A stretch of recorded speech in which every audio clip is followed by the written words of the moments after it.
Hello, I'm Barry and welcome to NFT Decree. But today I'm coming to you as another project I'm in the process of starting up, and that is NFT Adapt. So NFT Adapt, we plan to help brands bring their IPs to the blockchain, and the blockchain of choice is Wax.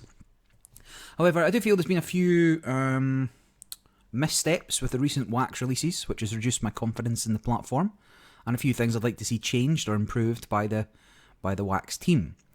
In this open letter, I'm going to try and highlight a few things that I don't feel have gone well for Wax recently, and hopefully structure those ideas in a way that people can follow, as well as offer some solutions that I think are a good idea, or projects that Wax should be working on. I'm just a random guy though, right? And the only way that they're going to listen is if you as a Wax user echo my sentiments. Want to see the same things that I do. Think what I'm saying is a good idea. Obviously, you're more than welcome to disagree. But if you do find something in this video that you think is worth bringing to the team's attention, by all means, hit them with it. Point out the parts that you think are relevant. Tell them that you want to see the same things, and hopefully we can make some changes. So first things first, I do think Wax is a great blockchain for NFTs, and the team are doing some good things. There's a strong ecosystem there that's only getting stronger. But the last couple of releases have really shown some weak points, particularly to my mind when it comes to planning and marketing, more so than the benefits of the blockchain itself. Now, I do believe that Wax are still looking for, or have only recently hired a marketing manager. This is not my application, but I am more than willing to discuss any ideas I'm putting forward here with them. Like I say, I'm just a guy, right? I don't know everything that's going on behind the scenes, so bear in mind that everything I'm going to say is coming from my perspective as a user, and any kind of limited data which I do have. But, I mean, regardless of how many of these things are decisions that come from the partner companies versus Wax themselves, it's Wax that are putting their name to it, Wax that seem to be handling the launches, and so, it is representative of the brand, what they're kind of putting out and what they're doing. So while everybody loves money, I think the long-term health of the platform needs to be considered, particularly if they're planning on putting out $100 packs every couple of weeks. So I discovered Wax just with the launch of Street Fighter a couple of months ago, and since then been involved in a whole bunch of projects and the communities that have sprung up on the platform. Into Godzilla, bought some cogs, been playing Dark Country and Alien Worlds and just everything blockchain, right? Everything Wax, getting involved in, and Street Fighter really made me excited about the possibilities for Wax. Enough to start this channel, enough to get some sort of professional contacts together to start NFT Adapt. But it's not been without its problems, and so I want to really highlight the issues both from a collector and investor side of the business that I think need to be addressed. So let's start with Street Fighter. Right, this would seem to be a huge success for Wax. They sold 27,000 standard packs and over 35,000 ultimate packs, which, doing the math, would generate over 2 million in primary sales for the team. It's done pretty much the same in secondary sales, and at 6%, another $100,000 for the creators. So total revenue of $2.16 million, right? So that by any measures, that seems to be a huge success. Now, I don't know what the cost of bringing Street Fighter to market was, nor do I know what revenue sharing model they have with Capcom for licensing. But even at half of that, it was $1 million release for Wax. Right, so I want to go over a bit how the Street Fighter launch went, and ultimately some of the problems with it. So this first half of the video is going to probably just be me complaining. The second half is going to be some marketing ideas and sort of development ideas. So you can, if you know about the releases, you can easily skip to the second half if you want to see what I'm talking about. But I will be addressing some of the problems and some of the things I want to see as we go. So let's look at how Street Fighter was launched and how it was planned and how it was kind of marketed there. So Street Fighter, first of all, had allowed unlimited purchases, right? So for a 72-hour window, 3 days, there was no cap. You could buy as many copies of any pack you wanted. You were only limited by how much you were willing to put in. But the problem is, like, the whole Street Fighter series only has an effective, 41, depends how you want to measure it, right? You might have like 41 cards. I mean, you could be saying that the different borders really make any kind of difference. There's 5 or 6 variants for each piece of art. Let's look at it that way. Maybe you go up to, instead of 41, I think the collector's edition ones are slightly different art, so 16 of them. Maybe there's like 50 different pieces of art in the collection. But what that means is there's very little intrinsic rarity to any of the cards. They've sold enough to make 500,000 different cards. Let's be generous, say there's 50, so that's going to be 10,000 of each card available. On its own, this is fine. Favours the collectors over the investors. People can get the cards they want. But NFTs do walk this weird line between like cryptocurrency and crypto technology, right? And this unlimited sales system certainly ended up pushing supply too much, right? There's too much supply versus the demand for it at the moment. Now you could say it's going to evolve in the future, but that's not guaranteed, and there's not any evidence that is the case. So you can't say that even if you're proven right in the long run. So I will say one good thing about the sales system is allowing for purchases via credit card. Credit card brings users and money into the ecosystem. Something they've repeated for other launches, and I think they did it before Street Fighter as well. Absolutely should continue to do so, but without they kind of penalise users on wax already though.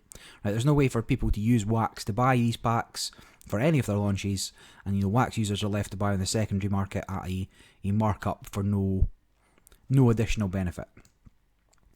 So really my point for the sales method is that future releases need hard limits for a couple of reasons, both from the supply side of things and for minting, which we'll come on to in a bit. But those limits can certainly be increased in future releases as the user base grows. At the moment, it's still quite a small user base, and they can't support unlimited purchases. Then, they use this crafting system. So if you don't know, Street Fighter was the first pack launch for Wax to do crafting. It meant that users opened build cards from packs, which you then had to combine together to make the final product. So instead of you pull a Ryu, and that's the card that you get, you would have to pull 2 build Ryus, mash them together, then you would get a random rarity of a Ryu. Anything from like base to collector's edition. Now you could combine that with the card you just made with another build card to increase the power level up to level 5. And then when you got to level 5, you would also get a random rarity of class card. But there's no visual difference between a power level 1 card and a power level 5 card, right? There's just zero difference. They might as well just not exist. Like, you're burning a card for no benefit. And overall, the whole crafting system sucks, right? I mean, not only does it immediately half the number of cards that you've bought, because you have to mash 2 together to get 1 card, but when you only get 10 cards in a standard pack from 40 possible, then most users are not going to get even a single card out of a pack. You're going to get 10 different build cards, which you can't do anything with. You need a minimum of 2. Just an absolutely, it's a terrible experience if it's your first time with the platform. Now, I do kind of understand wanting to get users into the secondary market, but if you've made it so easy for them to get on board, right, with the credit card system, and they've made a wax wallet and getting there, then you put this barrier in place, that you turn them off again almost as quickly. I'd be interested to know how many people opened their pack and then never engaged with the wax ecosystem again. Would have to be not totally insignificant, I wouldn't have thought, for such a large release. Not everybody would already be familiar with wax or willing to find out about how to go to the secondary markets and buy stuff. And this whole crafting system, like, I found especially egregious because I don't really think how the card crafting system worked was ever well explained to people before the sale. And if you opened the pack and found out how it worked afterwards, it could just leave a very sour taste in the mouth afterwards. And so this communication of kind of what you can do with the cards and how to use the cards, and just in general, communications in general from the Wax team are something I'm going to go over time and time again in this letter. I do want to say it's not a Wax team specific problem, right? It really does permeate the whole NFT space. People just expect you to figure it out. But communications is definitely one of the weaker points for Wax that they need to address. So this crafting system was something that because the release of Street Fighter was so good, they've reused the crafting system elsewhere now, particularly with the Nimoy release, but that came with additional problems. But really, the crafting system needs to go, right? People need to buy a finished product when they spend their money, particularly because they're already blind buying stuff, right? You don't tell them exactly what they're getting in the packs. It is random. So you can't have this 2 layers of randomness, ultimately resulting in people not having a single card out of a pack. Needs to go, and there's actually a second reason for that. So if you don't know, cards minted on Wax have effectively serial numbers attached to them as mints, right? So the mint number is how many other versions or how many copies of this card exists on the blockchain, right? So they work this mint on demand system here. So the Wax ecosystem thrives on this mint number, as do some others, but it's very pronounced with Wax, right? Mint number 1s often sell for 100 times more than late mints of the same items. Unlike, say, real life cards where you can tell the set it came from, the alpha, the beta sets, or the series 1 reprints, those kind of things. In Wax, you can tell precisely what the first card of the assembly line was, and they go for a premium. Like I say, it's a system that Wax didn't invent, but they're definitely taking advantage of. Now, Street Fighter was launched as this mint-on-demand system, which meant that users would always be getting the highest mint at the time of crafting. You'd be the last person to register your card on the blockchain at the time you did it, resulting in the highest mint number. If that makes sense. So, excuse me, what mint-on-demand rather than pre-minting means is that users who are active as soon as the product's launched will always get lower mint numbers than people who had other responsibilities at the time, right? So whether they're at work, whether you're looking after the kids, walking the dog, I don't know, whatever. Now, in some ways, tough, that's life, right? But it was particularly bad here because the blockchain couldn't handle the number of people minting all at once. And this meant that people were waiting very possibly hours before their cards were available in their wallets, even though the minting itself perhaps occurred quite quickly. For the people it was working for, they were able to get a large number of low mint cards.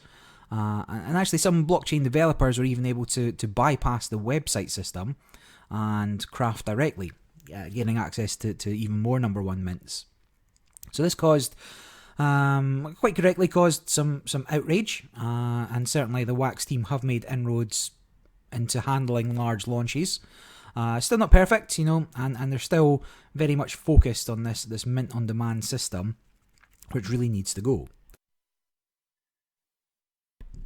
So I'll discuss the Godzilla launch separately, but like the smart contracts, the way pre-minting was done for that was really bad.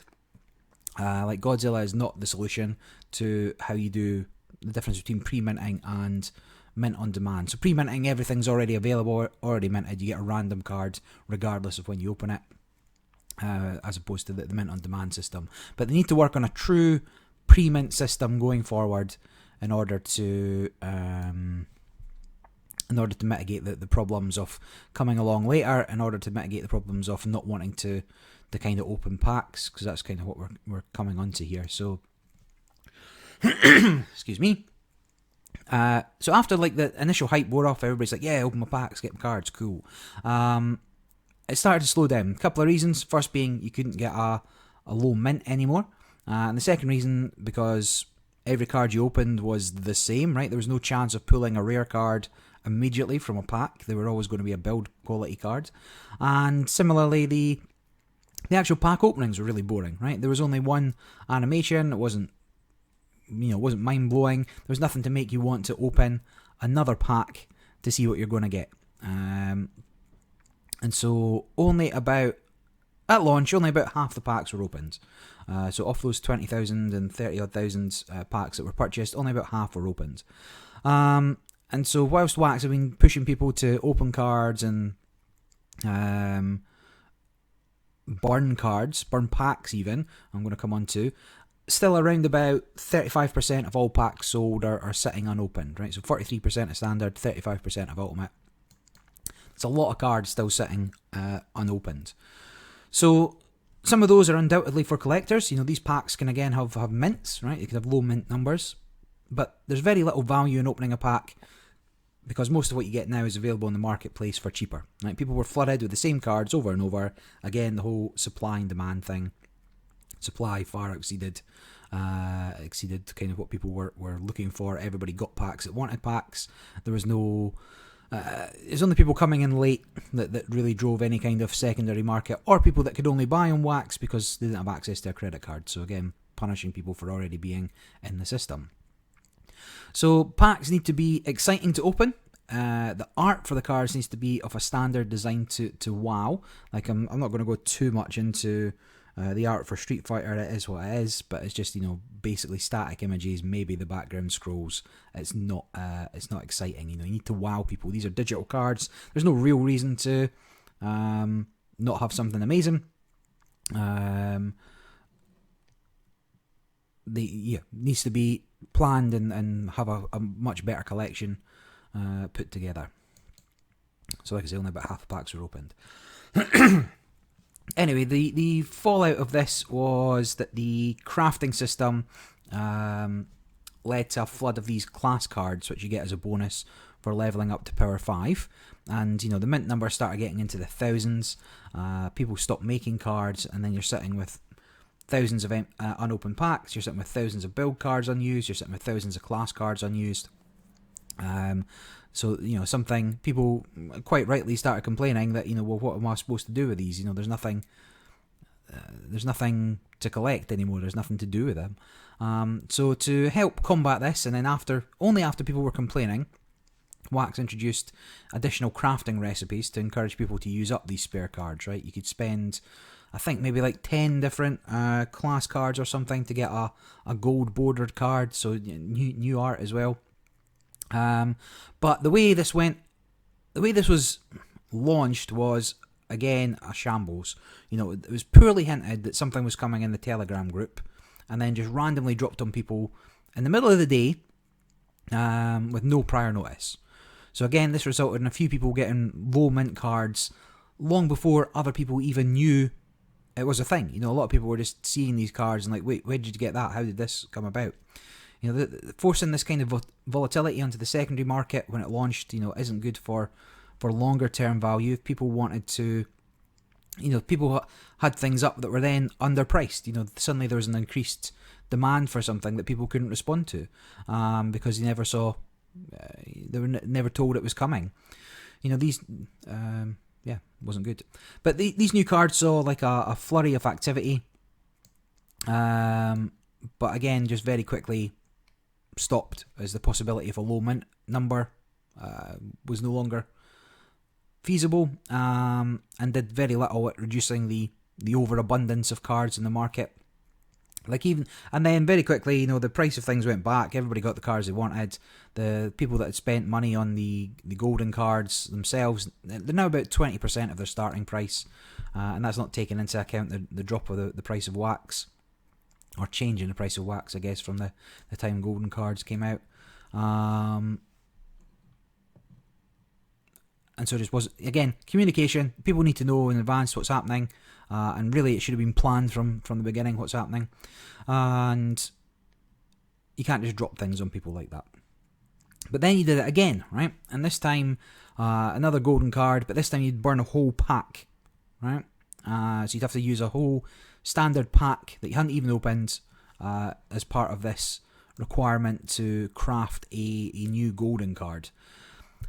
Like, I don't see how you don't see that not only is the fact you're forcing people to burn cards like an indictment of giving people things they don't want, right? Why are you making them burn things that should have some kind of value on their own? But forcing them to burn like whole packs of unknown cards is just indicative of like a substandard product, right? If you're forcing people to burn things that they've bought just to get a different thing, like surely those different things should have been in those packs already, right? There should be something worth opening those packs for. I don't know how. The whole crafting system is what's the word?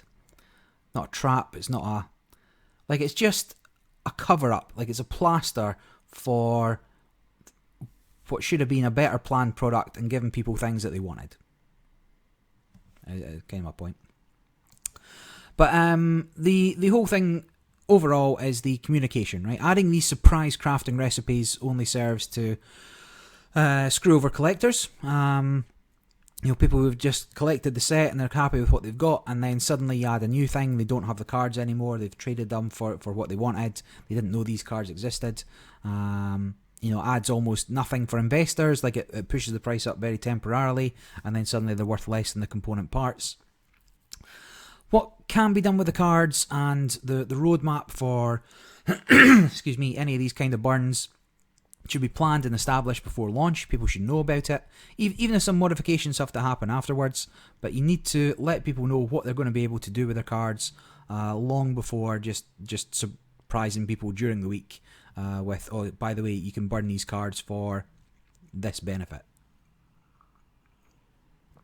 Right, stronger directions needed for future launches, and all the options that people are going to have for what those cards can do need to be announced from the start, so the market can figure out what the cards are worth. And just to say again, like, communication's poor at all levels and all stages of launches for everything that I've been part of since Street Fighter. And so I'll bring this up just now, but excuse me, before launch and even after, it was all but confirmed that a game would be coming, right, for the Street Fighter cards. The team in the Telegram group were always, that's something that's going to happen. They didn't exactly say game coming June this year or anything along those lines, but it was very much implied that a game would be coming to support these cards. And then after launch, in fact, quite a bit after launch, suddenly it became that changed, that you needed permission from Capcom to do anything like that, right? So if you knew there was no plans for making a game, why bring it up, or why stoke the fires for people asking if there's going to be a game, other than to drive hype? It's very dishonest, if nothing else. And also post-launch, it's been very clear that no thought's been put into what's happening for these releases, right? People immediately want to know what's next. Like, what's happening? We've opened our cards. What's next? Can we look forward to a second set? What happens if we collect the whole set? Can we do something with them? What happens if can we combine our cards with the next series of cards? All this kind of thing. And communications from the Wax team have been, if not standoffish, at least very non-committal. So I understand that people were immediately going to complain about things when they don't 10x their money. Some cards aren't going for big bucks. But it became apparent quite quickly that these packs had been oversold, and there was no plan about what to do with it, and so value suffered. And again, it's big numbers you've been doing. The 2 million sales, 2 million secondary market. Those are big numbers, very big numbers for Wax. But they could have been more, right? They could have been even bigger if there was a plan for what to do with the cards once people had them in their hands. So what I want is a plan for communications to preempt issues, right? I want you to tell people what they're going to be able to do with their cards, or their their NFTs, whatever version, before they get them in their hands, and like a small roadmap for each. That's kind of what I want. So I do know that there's some plans for improvements in Series 2 of Street Fighter, particularly around the art and stuff. But again, there's no timeline, there's no announcements gathered in one place, you're just piecing this together from bits and pieces that people were saying in the Telegram and the Discord, so it's hard to know exactly what those are. Anyway, that was Street Fighter. It was okay, but could have been better. So there's nothing else for a month or so that I was really kind of paying attention to until the Nimoy packs came out. So Nimoy cards, obviously going to be a bit niche, right? But Shatner cards seem to be one of the first things in the platform, and Shatner's this big NFT proponent. These kind of trading cards definitely have an audience and a place, and probably a place on the Wax network. But for Nimoy, he did do some things quite differently. So the first thing he did specifically was limit the packs, right? So that's some way to a good idea. And the other thing he did was require card-specific shards for crafting. So no longer could you mash any two cards together to get a random card. You'd collect the shards for a specific card, and then you knew what you were getting before you crafted it. Although that did come back to bite you.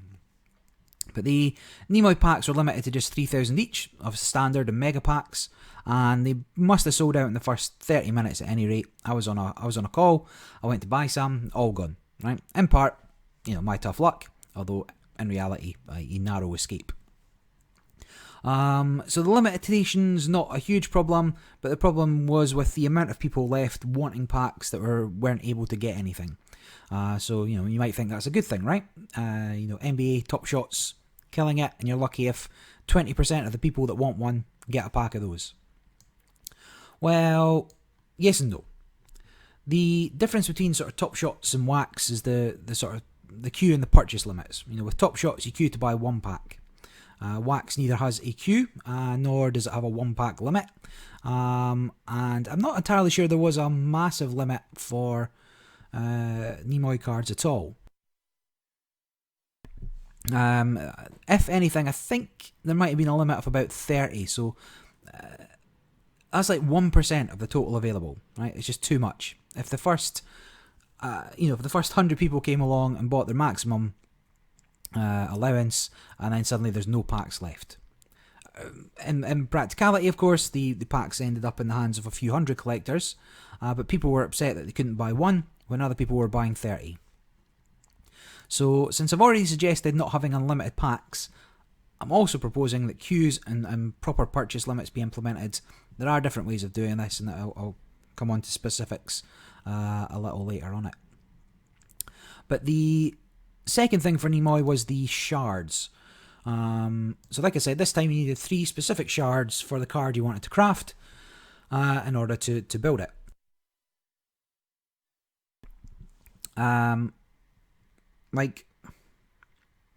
Why? Right? It's just stupid. Just put 1/3 of the amount of whole cards in the pack. If you want people to have fewer cards, right? It's a stupid idea.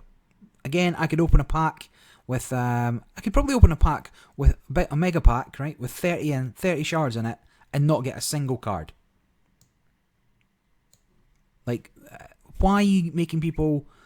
are you forcing people to pay more than what they're already paying on the secondary market, so you get a bigger cut, just to have a few cards for an IP that they want? I mean, it's just, honestly, raging. I'm just calming down. So for this one, almost half of the very limited packs have not been opened. Right? So some people were definitely just buying packs to flip, but the disappointment of opening a pack and not getting anything cannot be underestimated. And not only that, but the opening of the packs would be more disappointing when whatever you've done with the opening, so the smart contracts to pull the shards, we're only pulling the first of 3 shards from packs. So everybody that opened packs early were punished they'll never be able to complete a card because they couldn't get the second or the third shard for the cards that they wanted. And I know you did some free drops with the other shard PCs, but it's incompetence, right? And it could have been easily avoided by just not using shards in the first place. Think your product through. Don't. It makes me mad. The whole crafting system that you've got and the whole crafting options needs to go, right? You need to work on making packs fun to open, and for people to get that wow factor when they pull that one super shiny rare, that legendary card, that, you know, the chase card for the set, and everybody just, oh wow, I can't believe I only had to spend $10 on this, brilliant, you know. That's what you need to be doing, and you need to just absolutely move away from the craftable system completely. Then, not long after Nimoy came Godzilla. This has been the worst launch from both a collector and investor point of view. Again, you know, some changes were made to the to how it was done, but a lot of these were poorly implemented. So firstly, the cards were pre-minted, right? Now you can't see me doing this, but I'm putting it in inverted commas, right? So pre-minting, but it was executed unbelievably poorly. So the pre-minting should have meant that no matter when you open the pack, you have an equal chance of getting a low mint number, as all these cards already exist, and you're just, lottery getting a random one. So that's different from the mint on demand, where you're always going to get the highest number. These already exist, you're getting one at random. Initially, you said this was just for the first 10,000 packs, but you kept changing how it worked every few hours right up until launch.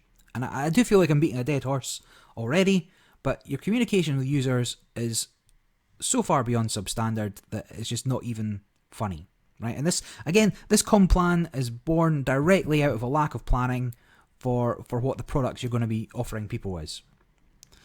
So the day before the sale, you said that all cards would be pre-minted, and then with less than 3 hours to go and the minting was done, it was pointed out that people would still be buying packs while other packs were being opened, and that there would be some pre-minted and that some would be minted later, but added to the pool to get from the pre-mints, and the chances would stay the same. Now I haven't done the math, but so much of your other math's just off that I have to assume that was not accurate as well.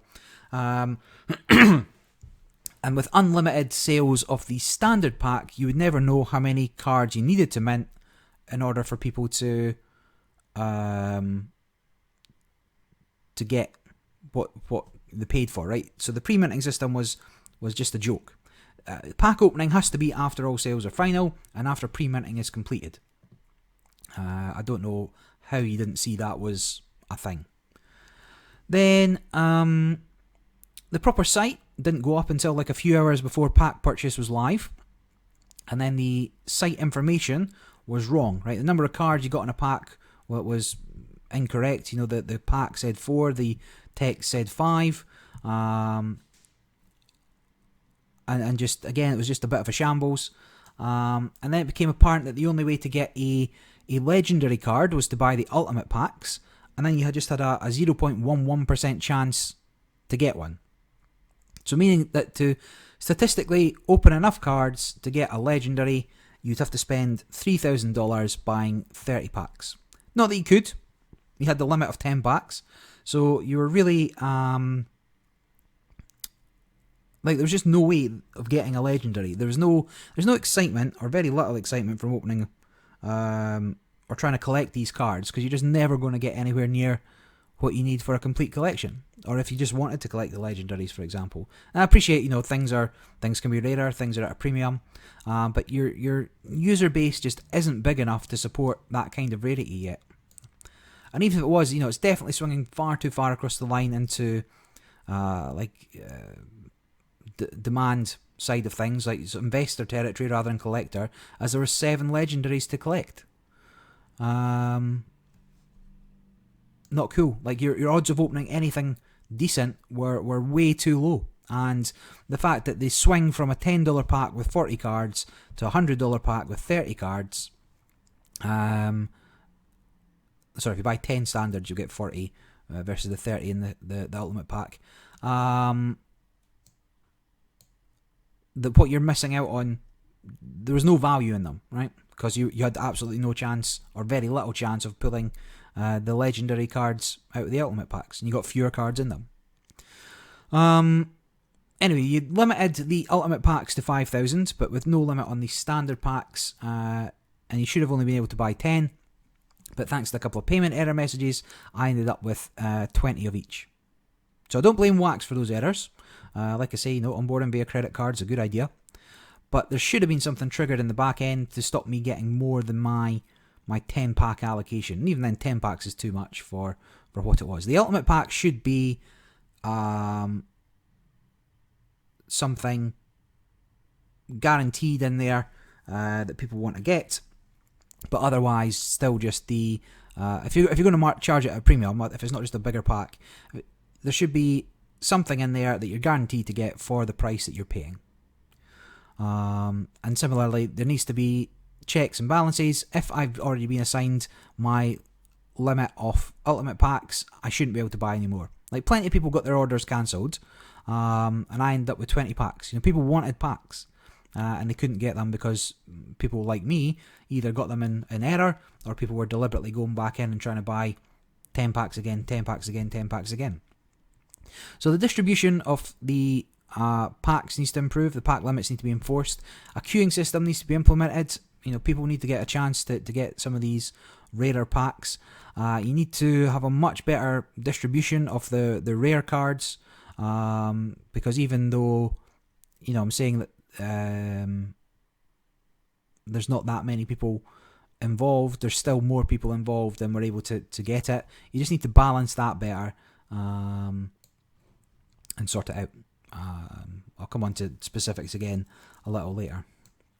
Then you cocked up again, right? So the next thing you did wrong was let people open packs an hour before the official opening if they were in the Discord group, right? So this meant that the secondary marketplaces ended up being flooded with early opens. People were like, how are you opening packs? And if you were in the Discord at the time when people said, oh, we're going to let packs be open for the next 10 minutes to test it, just a shambles again. Now, in some cases, it might not matter that much, right? If it was a true pre-mint system, it might not matter that much, right? People are still going to get what they get. But you did have, at the moment it's still this weird hybrid system of crafting, which you insist on using and you need to get rid of. But it did mean that you could get a handful of craftable cards, which you could then trade in for a mint-on-demand version on the website. So what this meant was that one person bought up all the craftable cards and was then able to mint the lowest numbers for the for the cards that they crafted, right? Before people would even open enough packs to allow for them to have a chance at crafting a card as well. Just stupid, right? It's just a shambles. You had 300 packs reserved that you could use for testing, or I'm sure you've got dummy test environments to prevent such tests being needed. But if nothing else, like, they were needed, because some people were opening packs, like a standard pack, and getting 4 mint number ones. Now, I appreciate that's how randomness works, right? I mean, that could happen, but off those small percentage of people that were able to open their packs, that somebody should get 4 mint number ones out of a standard pack, just something's gone wrong, right? And other people were getting 4 cards the same, and sequential mints. Other people were getting different cards in sequential mints, or 4 cards the same with the same mint. Sorry, different cards with the same mint. And so, excuse me, you delayed the pack opening for an hour with no communication, right? The watching the timer count down, 20 minutes to go, 1 hour 20 minutes to go. What? You didn't say anything, and then with 1 hour 10 minutes to go, you took that hour off again, 10 minutes to go. Like, the lack of communication and what's happening just runs through everything that you're doing, and it needs to be improved quite dramatically. And then again, like, the pack openings themselves were underwhelming, right? Both in contents and execution. I'll come on to the collection in a moment. But, some people were opening packs with 4 commons, which was the most likely outcome, right? It's pretty boring in anybody's book, though. If you needed to give people something to excite them when they're opening the packs, right? And the pack animation wasn't interesting. The cards you're opening, if you're not super into the IP and you're not super into the movies, boring. But it just needs to be better. So this all comes down to the collection. And all of this resulted in anything that's not legendary or like a sub 10 mints being practically worthless. People are selling their commons at half a wax now. So what's that, like 6 cents, 7 cents? Or yeah, even lower. Like they're going down that low. And people paid at least $2.50 for that card. Like if it's a basic common, then that is, they paid $2.50 minimum out of the standard pack, and now they're selling it for cents on the dollar. And it's just an indication of how disappointed people are with what they got, right? I know they can say again, it's secondary market, nothing to do with us, but you've minted 6,000 of each common. Like, how is that ever going to, when you've only got about 1,500 collectors, how is that ever going to have any kind of value? Like, you've just really, screwed people over with what you've produced is not of any value. And even your expected value for opening a pack must be about 50% of what you paid for it, like an ultimate pack. So you've already driven away all the investors and the whales by not putting out a product that people want. Sigh. Right, let's go over a couple of things. We're going to go over the collection, and then we're going to go over a couple of errors as well there. So let's look at the collection proper, and we'll discuss tops in particular here, because obviously this is a tops release. So tops have been involved in wax already with Garbage Pail Kids, and that seems to be going okay. I've looked at the cards. I've got a couple of cards, but I've looked at the cards. They're pretty cool. They're animated. They're sort of 3D type effects. You can hover over it and move them. All pretty cool. Tops did a good thing by putting redeemable wax cards in their physical Garbage Pail Kids products. And, they've been in the trading card industry for 70 years, 75 years. I can't remember what it said on the baseball site. But the problem is that they are bringing their... No, let me explain again. They're also into digital collections as well. They have apps that are Marvel, Disney, Walking Dead, baseball, hockey, wrestling. They've got all these digital apps where people can collect cards on their phones. But they're free, right? So you can absolutely pay for things, and you need to pay for things if you want some of the rarer cards. They're not NFTs. They just exist within that app. But you can log in every day. You get like 100,000 coins to spend. You can open 20 packs with that or something. You collect the base set, you get the different little collections in there, and that works okay-ish for a free app on your phone. But they're bringing this sort of free collectible card game mentality over to the NFT space, and somebody needs to stop them. And by somebody, I mean you, right? Wax. You can't let them undervalue or undermine the value of the platform and the value of the product by bringing over those free card game ideas. You need to push back, and you need to get them to put together a valuable collection. So let's look at the cards. Right, here's a common. This is cool, right? You've got Gigan from the movies, just a movie style. It's got a frame and is what it is. Absolutely what a common should be. But then we're going to look at the uncommon. Well, that's familiar, right? I mean, that looks a little bit similar to the common there. And if you don't think that's bad enough, let's look at the rare. So, if you look at the wording on the Godzilla site, what it has is base white, base blue, and base red. But at some point during this putting the collection together, they decided that the little bit of blue was worth making it an uncommon, and the little bit of red was worth making it a rare. And this is how they do it in their free apps, but or their mobile apps. But it just doesn't wash here, right? It's the cheapest cop out for making a collection that I've seen. All of these should be common variants. The there's no difference between them. The 2% of the frame that's now a different colour does not count as a rare.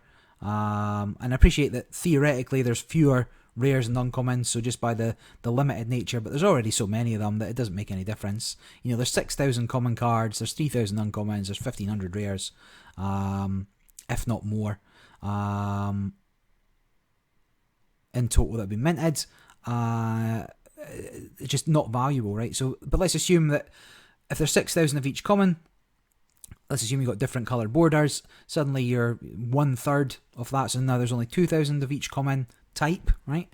Then immediately you've just added a little bit of value to the set as a whole, because each card is now slightly rarer. I mean, technically the uncommon becomes slightly rarer and the rarer becomes slightly more common, but you definitely need different cards in those slots, right? There's no value here as a collector. There's no thrill here as a collector, I should say, right? I don't really give a shit about having a blue one and a red one. I've got a full set of common, uncommons, and rares, but I would much rather have had different cards in the uncommon slot, different cards in the rare slot. It's just it's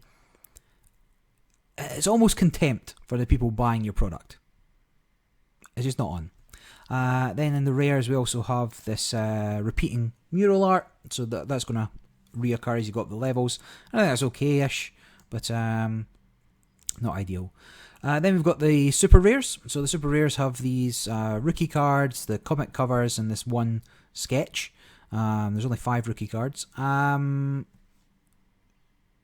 There's no real connection between those. I'm not feeling like this is a collection. Somebody's curated this. And you've got the next level up of the mural.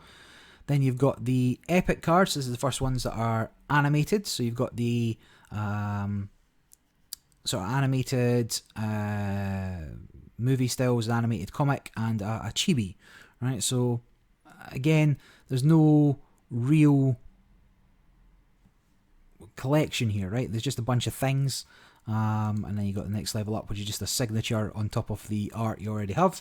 And then legendary. So here we're back to like not screenshots, but movie stills, right? Or not stills because they're animated. So, but you're back to the movie theme, right? So these seem fine. Like the legendary card seems fine. An animated version of an iconic scene from the movies, pretty cool. But the whole thing just together is like they had a whole bunch of Godzilla stuff lying around from previous projects, and they've recycled it, right? This is just an asset dump, more than a collection. I don't want chibis. There's definitely a market for chibis, right? If that was what it was, then people could decide whether or not to get involved in that. I'm down for the movie styles, and if there was either the comics or some of the sketch work and murals and stuff, fine as a variant kind of that. But there's only 5 of like these things, right? So if you look at the epics, there's only 5 chibis, there's only 5 animated backgrounds, and the super rares there's only 5 rookie cards, right? And it's just not a collection, it's just things they had lying around by the looks of things. Not to get too specific, but to top it all off, we've got the Topsicle, right? So this is a legendary. If you open this, like people didn't even want it, right? It's just so weird. This is the kind of thing that you give away for free for signing up to your email newsletter. Unless there's a whole collection of 3D things, right? In which case, it's a different collection, and people, they've made these sort of 3D art assets, and then, you can decide whether those are the things that you want to be getting involved in. This just does not sit with the rest of the collection at all. It just doesn't make any sense, right? So Wax, if you're going to partner up for collections, you need to make sure that they are the premier versions of products to showcase your capabilities. You can't stop other people putting stuff out, but you can definitely do a little bit of pushback on what should go into a collection, what it should look like. And again, I appreciate you like money, but again, having this as a premier thing in $100 pack, where the rest of it's like collectible cards, just doesn't make any sense. And after this, you of course realise that people were unhappy with the chances of getting anything good. People didn't want to open them. And you've gone back to the same thing you fell back on before, to let people burn whole packs for what ended up being an insanely low chance of getting a legendary. You get something else if you don't get a legendary, but you let people burn 5 standard packs for a 0.04% chance of getting a golden legendary. Now, that's 1 in 2,500 packs. I think 1 has been claimed, but there's only 7,500 packs still in existence, right? So the odds are, if all of those are burned, and again, you're making people burn things that they paid good money for, but don't want because there's no value in them, the odds say that only 3 of the remaining 6 are going to get claimed. Like, what's going to happen to the rest of them? And with the minting system, just something I realised I forgot to mention, because you keep adding mints to it, it means that the number 1 mints might never be opened. Like, what are you planning on doing with them? Like, because you just keep adding to it. Oh, and the legendaries, the legendary minting, the odds dictated by the number of packs sold, there'd be about 23 of each legendary pulled, right? Or 23 times 6 or 7, whatever it was. But then as people bought the packs, you minted more. Now there's 43 of each legendary. There's not enough packs to sustain getting all those cards. Like, and people are pulling, mint 24, mint 26 from the legendary pool, which means that, the number 1 mints are just going to sit there forever. You fucked it. It just makes me so mad how little planning went into this, and how you're changing things right up to the last minute, and you've obviously not got somebody there that can do math. And the whole honestly makes me mad. Like, drives me mad. And something else that makes me mad: errors, right? There's typos in your immutable data, right? Look at Mech Godzilla there, right? It should be Mecha Godzilla. Look at Dr. GA instead of Orga, right? Does my head in. And you can't change them. Like, they're immutable data. Like, somebody should have, spell checked it. Somebody should have looked at it. It's shocking. It's just indicative about the lack of care that's gone into this. And ultimately, you're not getting better, you're getting worse with every release. Like, the Street Fighter release was pretty decent. I thought you were going to build on it. The Nimoy release was worse. The Godzilla release was worse. You need somebody to take control. And I appreciate that you're not necessarily in control of what people bring to the platform, right? But you do need to do some proper quality control. Push back on partners that try to undermine the platform. And specifically, I mean tops, right? I mean, their Garbage Pail Kids offering seems fine, but their other offerings are subpar as far as things look at the moment. So if you don't knock it out the park with sort of your next couple of releases, you're in danger of losing your status as a place people want to go to release their product. People can look to Flow, Akomi, other platforms for their brand. I wouldn't go to Flow necessarily, or Dapper, and unless I was those guys. But I'm just saying, like, you need to sort it out. And so I'm going to give you some suggestions about what I want you to do and what needs to be done. So all I've done is have a bit of a whine, right? And I'm not going to deny that's not what it was. I'm just highlighting some of the problems. I don't think anybody's necessarily going to disagree with me that some of those things are problems. How we want to go about it and fix it, that's the more part that's up for debate. But I want to see much stronger leadership and direction from the Wax team when they're putting out these releases. And I think there's a few areas to need to focus on to grow the platform.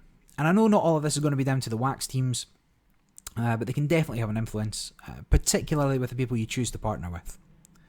And a lot of what I'm going to talk about in this sort of next half year is going to overlap, go back and forth, but it's also intertwined. I can't really separate them properly, so you'll just have to deal with it. So the first thing I want to see is better planning, right? And so by planning, I mean specifically plans for the volume of product, the range of products and pricing, the quality of the collection, the functionality of the schema, and I want to see a proper plan in place for marketing and value add services. So I'll break them down kind of piece by piece. So the volume of product is I appreciate that's a hard one to get right. Too little, not enough people can get hooked, right? And too much, and ironically, fewer people want it. Those numbers are going to keep going up with the wax ecosystem growing as a whole and number of wax users growing as a whole, and it's going to depend on how niche that product is. So realistically, you guys will have a better idea than me, but you just can't do unlimited runs anymore, if nothing else, because you're going to have to limit it in order to do the pre-minting. The range of products should be more straightforward, right? So when you've got different buy-in points for different packs, basically, the value for each has to be fair. Right? Godzilla should not have been a $100 pack. And I know they sold out, and so you might say I'm wrong on this one, but there's no way that as things stand on wax, you can continually pimp out like these $100 packs with the contents that are in them and expect them to sell. The value in those packs almost immediately halved on release. And again, you might argue, nothing to do with you, secondary market, capitalism at play. But you've just destroyed a lot of faith that future $100 packs will be worth it. You need to work on what's fair, right? You need to build that user base and have a larger selection of people who are able to buy your products before you can go for those premium plays. And they have to be a true premium product if you're going to be charging $100. And also you need wax packs, right? That's packs that can only be bought with wax. Right? People can't always use a credit card. People want to reinvest their wax from sales. I know you're trying to bring in more money, but it just has to be. You have to give people who are already on the platform something back. Then you need to steer people or steer your partner products with their collection, right?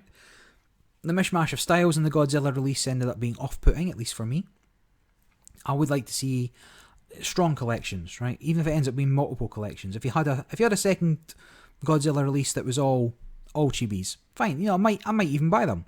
But what I don't want is here's all my Godzilla cards. So why are they so different? There's no focus to them.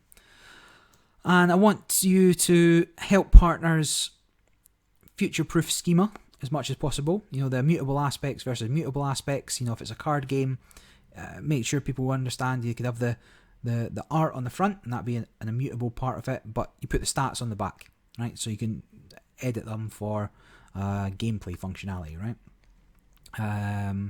Just make sure there's a flexibility in the card qualities, unlike Street Fighter. There's no, you've got Street Fighter, you've got your card ID and your power level. Pretty much it. You got your border, right? I mean, they're not stats. You need to future plan kind of what you're doing with it. Then coming on to marketing, currently your marketing seems to amount to launch it and they will come. But as NFTs move out of this tulip mania phase, real focus is going to need to come down on the pre and post launch marketing for those releases. Right? You need to be proactive, not just reactive to complaints. I'm going to put complaints in quotations there as well after launch. But at the moment, it looks like the only thing you ever do is add craftable recipes once people complain that there's no value in the cards that you're giving them. And definitely, the product partner should probably shoulder a lot of the burden on marketing as well. But you can definitely help them by putting together a marketing plan and also giving them the tools that they need to succeed, making the value and the utility part of the product. Things need to happen at least a sort of month in advance. You need to be doing proper outreach and interaction with people. You need to be doing proper communications and bringing in people from the IP sector, right? So whatever you're launching, you need to bring people across from there rather than cannibalize people that are already on wax or already into NFTs, right? It's the people that are, it's the Street Fighter players you want to be bringing over rather than the crypto guys you want to be marketing to. Then you need to start adding value right now, because it's really because of the first two stages that value is lagging behind on the wax platform, and not just for investors but collectors as well. The wax ecosystem is the amount of people buying things is just not big enough to support 6,000 mints of a common. Top Shots has small collections. Their common mints go up to the 35,000. But, NBA Top Shots sold 325,000 packs of their last open release. Godzilla has maybe 1,500, 2,000 collectors. Commons just can't exceed maybe about 1,000, right? Or the value just plummets. There's nobody competing to get a hold of them. And you're not bringing in another 10,000 people onto the platform to compete for them. So you're just giving people junk. And you know you're giving people junk because you've not planned it properly. So you need to add value through various marketing schemes, right? But more than that, you need to add value through utility. And that's something that just doesn't really exist on the platform at the moment. Although that said, you're on the back foot now as far as controlling utility goes. You've got Our Planet for staking, collection.social for collection. There's no game forthcoming for Street Fighter or even cross collection games. And these are all things that should be wax owned. Like, this should all be infrastructure for people to build on with whatever product they release, whatever IP they release. So I do appreciate they can't do everything, but the tools that you have and the tools that you're giving people are not of the standard where they need to be. Wax, the platform, should underpin all these launches with these tools and these utility functions. So I'm going to cover some specifics about how I'd go about a product launch, and some of the things I think, some of the tools Wax needs to build, some of the utility they need to create. Hopefully some of these are already afoot, right? But we'll see kind of how it goes. I'm just going to talk you through how I would do it. So the first thing's, product planning. What does a collection look like? Assuming we want to emulate the success of Street Fighter, which so far seems to be your biggest release, there was about 2.3 million build cards purchased. Let's assume that people leveled them up fully. You'd have about 475,000 final cards. I'm going to go a little larger and aim for 550,000 cards. That is a big release, as far as I can tell, for the platform. And those numbers can go up as more people are there to buy the stuff, or they can come down based on the niche elements of the IP and the product that you're selling. But if we're doing that many cards, one of the gripes about Street Fighter was that all the cards were the same. Regardless of frame or power level, it's the same bit of art you get over and over and over. So I'm going to suggest that releases should more closely resemble real-world collectible cards and real-world collectible card games, and have around about 150 to 200 unique art assets per launch. I also don't want more than about 1,000 cards of any single kind. As I say, you need people to compete over the lowest level of card in order to have any kind of value in even the commons. And there needs to be increased incentives for people to open, particularly early, that aren't burning packs, right? You want people to open the cards that they bought. So like I say, if you reduce any element of this, if you don't think the demand's there, you can reduce the number of assets, which reduces the number of individual cards of a single type. Just edit it correspondingly. So that looks a little bit like this. So here's the collection planned out. I've got 187 different cards, some with variant borders or styles. So you end up with 537 different cards, right? So this is the same as Street Fighter going from 40 to 200 just based on the 5 borders, across the total 550,000 available. So how you go about adding these variants is important, but obviously different every launch. Maybe there's a black and white version of a card, or an animated version, or some have motion VFX applied to them or something. If they are just variant borders, that's fine, but they have to be more exciting than a different block colour behind a small percentage of them. You need to think about what would make somebody excited to open a card, even if they have a functionally identical one. So there you got commons. So there's 100 different commons, 4 variants, could be anything, borders, black and white, animated, whatever I said. Uncommon has a couple of different variants, but they keep them to around about 1,000 cards each. And then as you go up, you've got 500 rare, 250 epic, and 100 legendary. two of them, so 200 legendary total across the whole collection. Now those are low odds, right? Those are definitely low odds. It's about a 1%. In fact, it's about a 0.9% chance of getting a legendary, but it's still better. I mean, that's still 8 times better than the odds that you're giving people at the moment. And then in addition to the main sets, there's also promos, right? So promos you can distribute quite freely. They can be, they should be used to incentivize amplification efforts through your marketing. Get a black and white version of this uncommon if you retweet a link to the site, or tag 3 friends, or sign up with your email. Anything along those lines, they can be given away. It doesn't matter if there's 100,000 of them, right? They're not there to drive value on their own. They're there to get people excited about the product, to be able to show off, oh look, I've got this cool promo, I wonder what the rest of the cards look like. So they still have to be cool, they can't be junk, but you don't have to necessarily worry about giving out too many of them. And like I say, there's loads of things you can do with promos. It depends on the product. Giveaways, you can merge a promo for a unique variant with a common or something. The possibilities are endless. Then the packages, like how are you going to sell these to people? So at the moment your releases are not very standardized, and that's fine. Like I do agree that it depends on the brand and the product, but you need a minimum amount of value. Like $10 for 4 cards out of Godzilla is not value. And whilst Major League Baseball's come out since I started making this, there you've got $5 for 6 cards, which is, the difference in what you're giving people there is huge. So I think there needs to be some sort of standard, and I'm going to put together here something I think is balanced for a big release, something that's good for collectors and investors. So the baseline for a pack, I suggest kept small and pretty reasonable. 5 cards for $10. Seems okay. You'll notice I've also included a lottery ticket in the pack. Right, that's going to fuel some marketing ideas later on, but we can ignore it for now.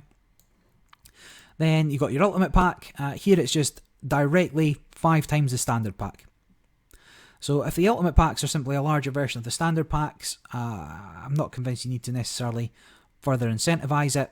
They're functionally identical. If you can make it so people want to open cards, they're going to want to open more cards. And that's what the ultimate pack does. But if you're going to do something, if you're going to do a Godzilla, right, and charge more for less, right, or for not a scale, then you can't just increase the odds, right? You can't just give an exclusive, limit people to a very small chance of getting an exclusive card from the pack. You have to guarantee something in that pack to make the ultimate packs worth it.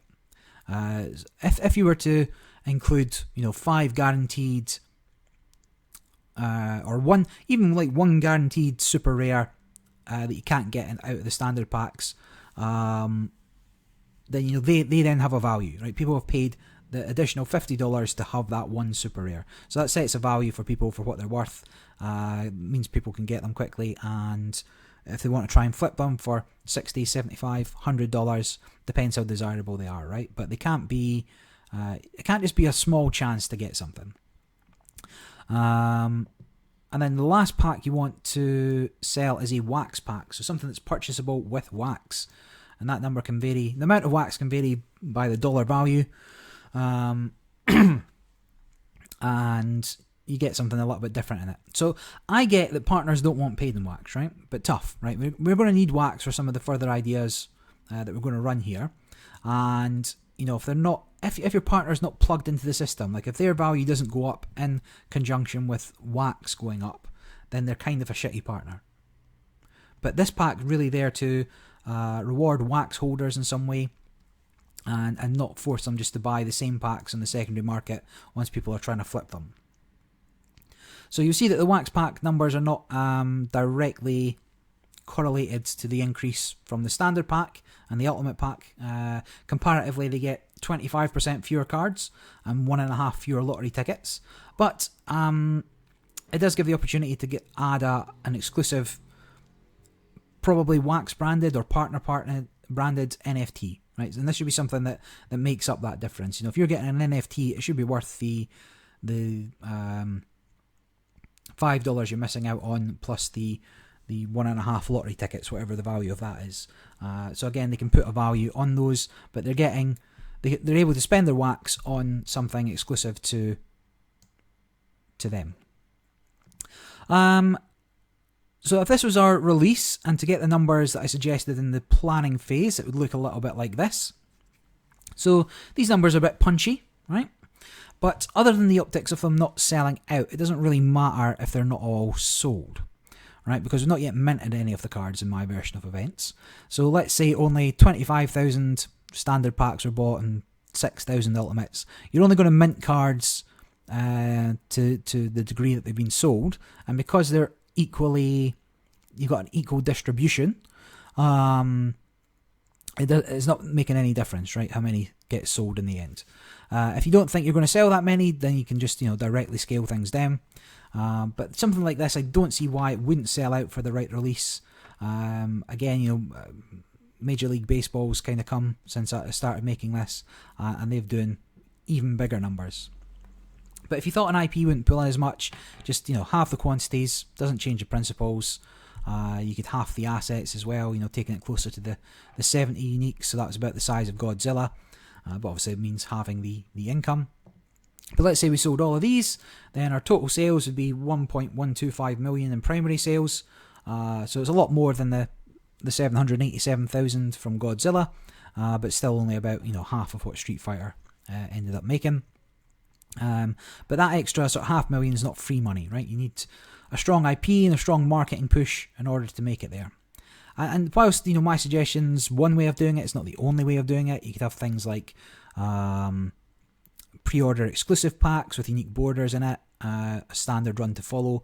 So you have you sell 1,000 pre-order packs, and then you've got an unlimited run of standard packs, which could be important for NFTs with utility, such as in a game.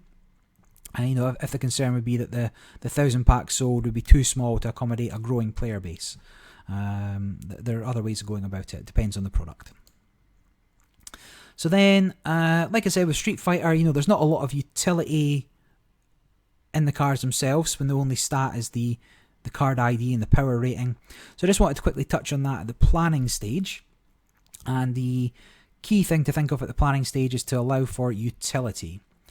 So you need to ensure that things, you need to work out what is truly immutable and what is functionally mutable. So the name of the card, the image of the card ID, rarity, variant, that should all be immutable. That's always going to stay the same.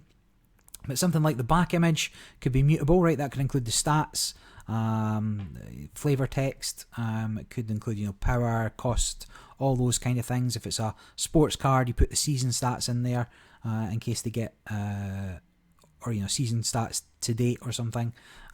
Things that you can change, again, particularly important for games where you've got balance to think about, but you want people to have the card and that is their card, but then you want the stats to be something that you can change for your product.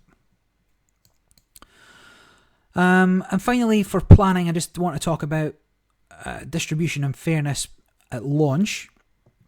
I'm going to just show a few parts here. So communication at launch is actually one of the areas where Wax isn't too bad, right? But the sale emails always come after the sale started. Like I'd already bought my Godzilla packs, and before I got an email saying that they were ready to launch. The ultimate packs were already sold out by the time I received that email, so it's not useful. If we do introduce a queue system, make sure emails are sent either before or when a queue lobby opens. On the sites, you need to put what's on the what you get out of the packs on the site. You need to put the contents info in there. You need to put the plan for the future changes you're going to make on there. Like, it just needs to all be there, because at the moment you just put up this sort of holding page. You launch the site a couple hours before the pack sales come up, and there's just nothing. They're all generic. They're all the same. You replace the images, but that's it. Like, you need something that really explains to people what's going on the site as well. Then, everybody that wants a pack should at least have a shot at a pack. If there's more people wanting packs than there are packs available, then you need a queue system. Now you can do your queue system differently based on what your purchase limits are, and I'd probably do it differently from Top Shots. You know, the market for wax is smaller than Top Shots, so if you limit people to a single pack, might mean some are left at the end, which is okay. But instead, I would divide the number of packs by the number of people in the queue to a minimum of 1, obviously, and then adjust based on people entering or exiting the queue. So people can go in, they buy, let's say there's 200 people and there's 1,000 packs. Everybody queues, they can all buy 5. But the first 20 people only buy 1. And then suddenly everybody else can buy 6. But if one person buys the 5 and goes to the end of the queue, you know, the number doesn't change. Anyway, whatever you want to do it. Like, you can limit people to 1 at a time, then back of the queue, or maybe max 3 per person, and then back of the queue, or just 3 total. Whatever way you do it, it just can't be the first 100 people with $1,000 get all the cards. Or all the packs. Pre-minting, right? So pre-minting, all sales have to be final before the minting begins. You need to know exactly how many you've sold, how many cards of each you're going to put in there, and you know what the chances of people getting them are. Don't let people open packs halfway through still selling them, right? So this is going to mean something like sales on Sunday, Monday, Tuesday, and then people can't open packs until the following Friday. The days don't really matter, but I'm just saying, give yourself a small window from after making the sales to ensure that all the odds and the stuff are and the right cards are minted. And then your randomness and smart contracts. So I don't know what messed up with the wax RNG, wax ring, right? But people shouldn't really be able to get 4 mint number 1s from a single pack or sequential mints, right? And I'm not saying that's not possible within the realms of randomness. It obviously is, absolutely is. You know, people see patterns where there aren't some. But the fact you had to check, the fact you had to pause and check, needs to be investigated. You know, people shouldn't also get all cards the same, right? If you open a pack of 4, there should be 4 different cards, right? There's nothing worse than I opened my Top Shots pack there. I got 3 the same, 3 moments the same. Just feels bad, man.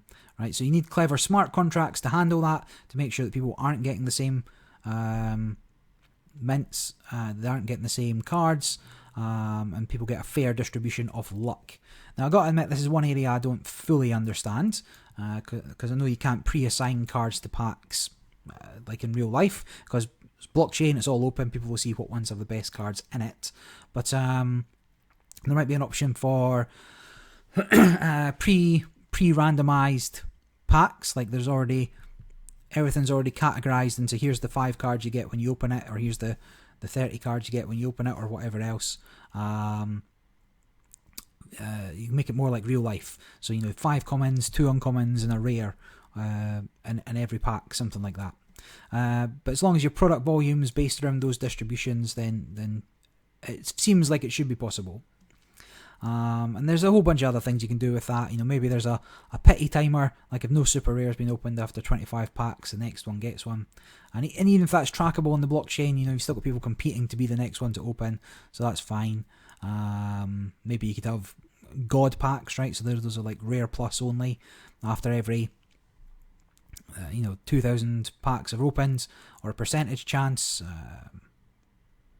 There's things you can do, right? But basically, once you know your card allowances, you need to do something clever and fair with how people open them. Then, loud noises. Then a man cannot live by brand alone, or however that quote goes. So bringing new brands to the platform is definitely the number one thing that the Wax marketing team should be doing.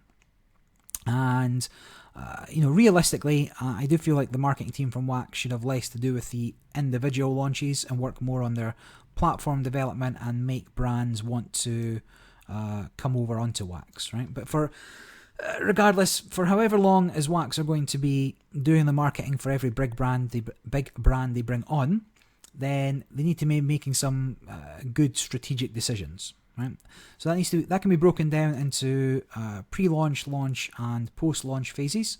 Like if they're doing the marketing for all of these, so I'm just going to break down in part how I would handle each part of the cycle. But with online marketing, the possibilities for each are endless, far more than I can cover, and will depend again on the on the product, on the who you're working with. All of these are going to have bespoke elements based on it.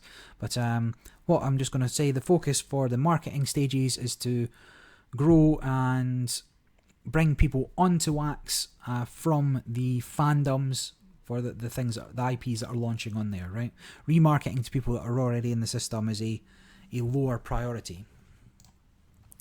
So this part might seem like I'm repeating some things that Wax already do, and I do want to make it clear that a reasonable portion of the complaints come from people not being aware of some of the things that Wax do. When they don't properly announce the golden cards for Street Fighter or something. So it's communications again are critical throughout all of this. So this pre-launch cycle should be something that's looked at not just when adding a product, but when amending what you can do with existing cards as well, right? You go back to the start, make sure people are informed, make sure you've told people in various ways.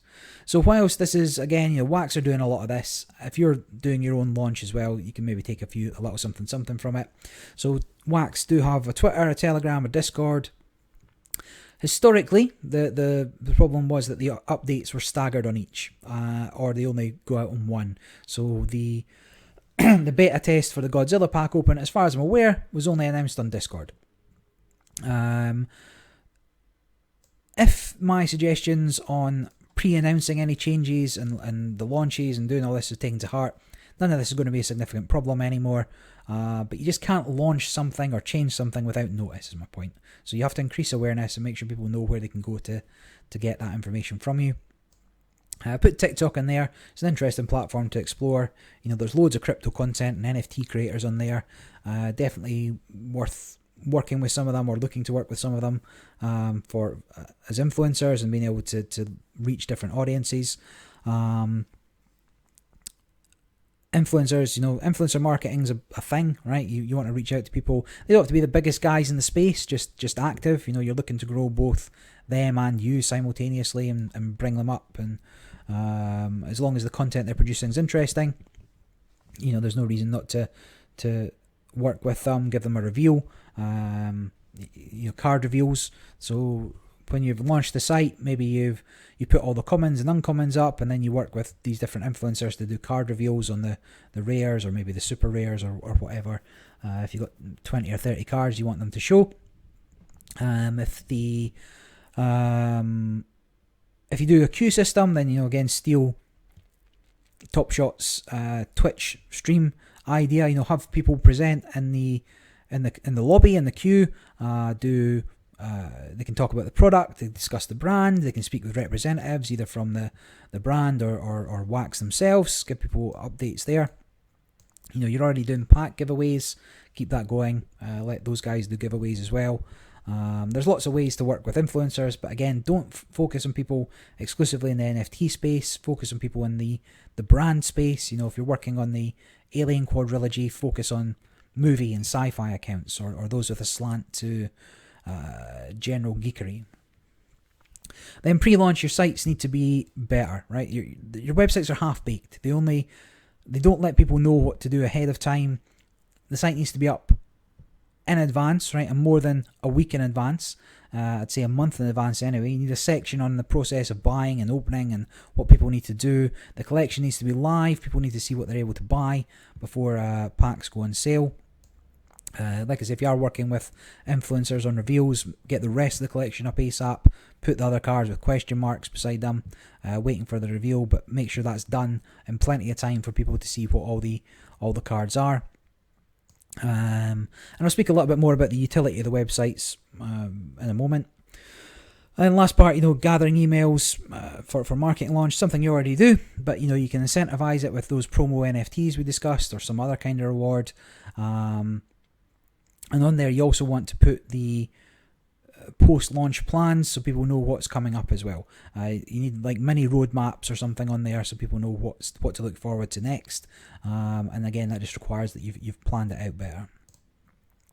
Then the launch window. So some of this is technically pre-launch, but they're tied into the sort of launch window, or have to happen very close to the time when it's going ahead.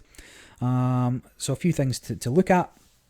Now, I'm not 100% sure of the relationship between the Wax team and the Atomic Hub team, but even if you're not the same people, for a big release, you need to separate it from the lesser standing releases on the platform. Now, don't get me wrong, I love Wax for letting anybody mint an NFT for pretty much free. Atomic Hub's creators, great, if not a bit underpowered for a major release, but it does mean that there's a lot of low quality releases on there drowning out many of the larger releases. Like, there's just too much to sift through to find a product that's not just launched kind of thing. I will add, there's a lot of high quality releases on there from smaller artists too. I'm not suggesting you need to be a big name to produce valuable work, but if you look at the sort of drop down at the top, top Splinterlands, Cogs, they've a few others. They've got this sort of dedicated subdomain for just this one brand for these big releases. I think you need to do that for things that you are launching yourselves. Again, in part, this is to ease new collectors into the ecosystem without overwhelming them, having them worry about what a whitelisted asset and a verified asset is. But you also don't want you don't want that market to then get lost. You want somewhere people can always go to find it. Godzilla's only been out for a couple of weeks, if even, and it is buried down the left-hand side now from your drop-down. Like, it's just, the sales volumes have dropped off so much that it's just not in the top sort of 5-10 on the left-hand side to find it. Then, what I was talking about, make sure your sales are final before minting. Like I say, Sunday, Monday, Tuesday, openings on Friday. Give yourself a window to sort mistakes before people open thousands of packs. If you've got your 3-4 days after people have bought stuff to sort things out, then make sure you also do your math and mint exactly kind of what you need from people to open. Then, obviously on launch, you send people emails, so you do email people, but again, expecting timely communications. If there's a queue system or a lobby, make sure people know that that's happening then and there. Send an email 10 minutes before or just as it opens, whatever. When the lobby opens ahead of the queue, make sure people have a chance to get in and they know about it. Then, there's some big numbers I threw out there on packs.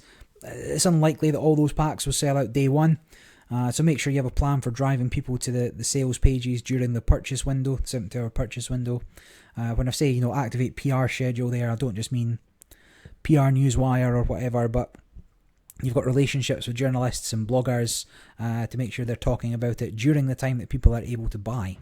Is the key thing. If people see it and then immediately want to go and buy it, they should be able to. And you run those giveaways. You want to make sure the giveaways end before the pre-purchase window closes, because people that don't win might still want to buy packs. They might be holding off. Well, I could get a pack here. I only want one because everything's so cool. I just need one. But you need to make sure they know that they're not going to win, so they can still buy it if they want to. And then support is crucial around this time, so you do need to use the time between purchase and opening to sort issues that people have. But once opening's live, you need like 48 hours of continuous support. So Godzilla was a bad one. Your representatives went to bed a couple hours after it went live. People were having major problems. It was being poorly received. Like, why am I getting this? This is terrible.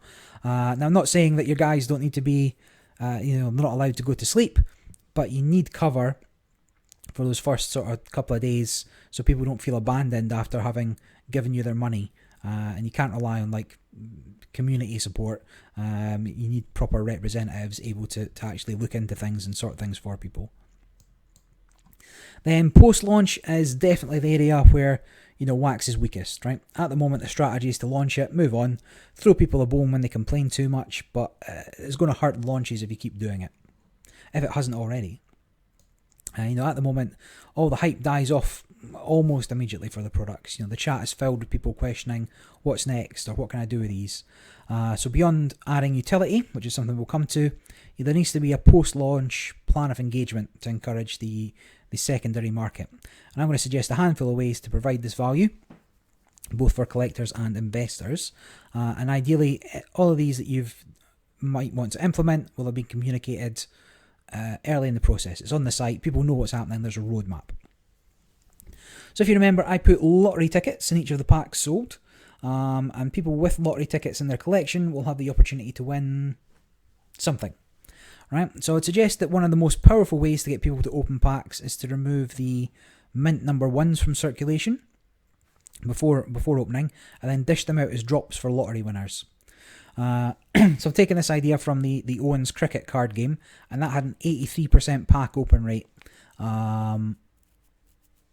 ahead of the distribution of number one mints.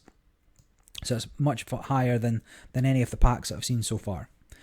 Alternatively, if you don't want to do the number ones, you want to give people a couple of chances at winning it. After a week, take the lowest mint of each card to distribute it via a lottery. But make sure, again, you accommodate those numbers in your planning stage. If you're having 1,085 commons, you would need, if you took out the mint ones, you'd have 1,086, right? And then you need people to trade or burn the lottery tickets to claim the prize, reducing the number of lottery tickets each time. And then you can continue to hold lotteries over, one per month for 4 months. Month 1 you get an alt art common, 20 of each common, 8,000. Month 2 you get an alt art uncommon, 20 of each uncommon, 2,000. Animated commons, same again, 8,000. Animated uncommons, 2,000. These cards should be issued with the promo rarity. And all you really have to do is ensure that each month is better than the last to get people to open the remaining packs for lottery tickets. So if you did that if that was your whole lottery plan, there's other things you can do with it. Then about 20,000 of the 65,000 lottery tickets would be used up, giving you like a 32% chance of getting something, assuming all the packs are opened. But not all the packs are going to be open, so your odds are going to be better than that. People are going to be getting stuff just for opening packs, pretty much. It'll end up being sort of 40-50% probably.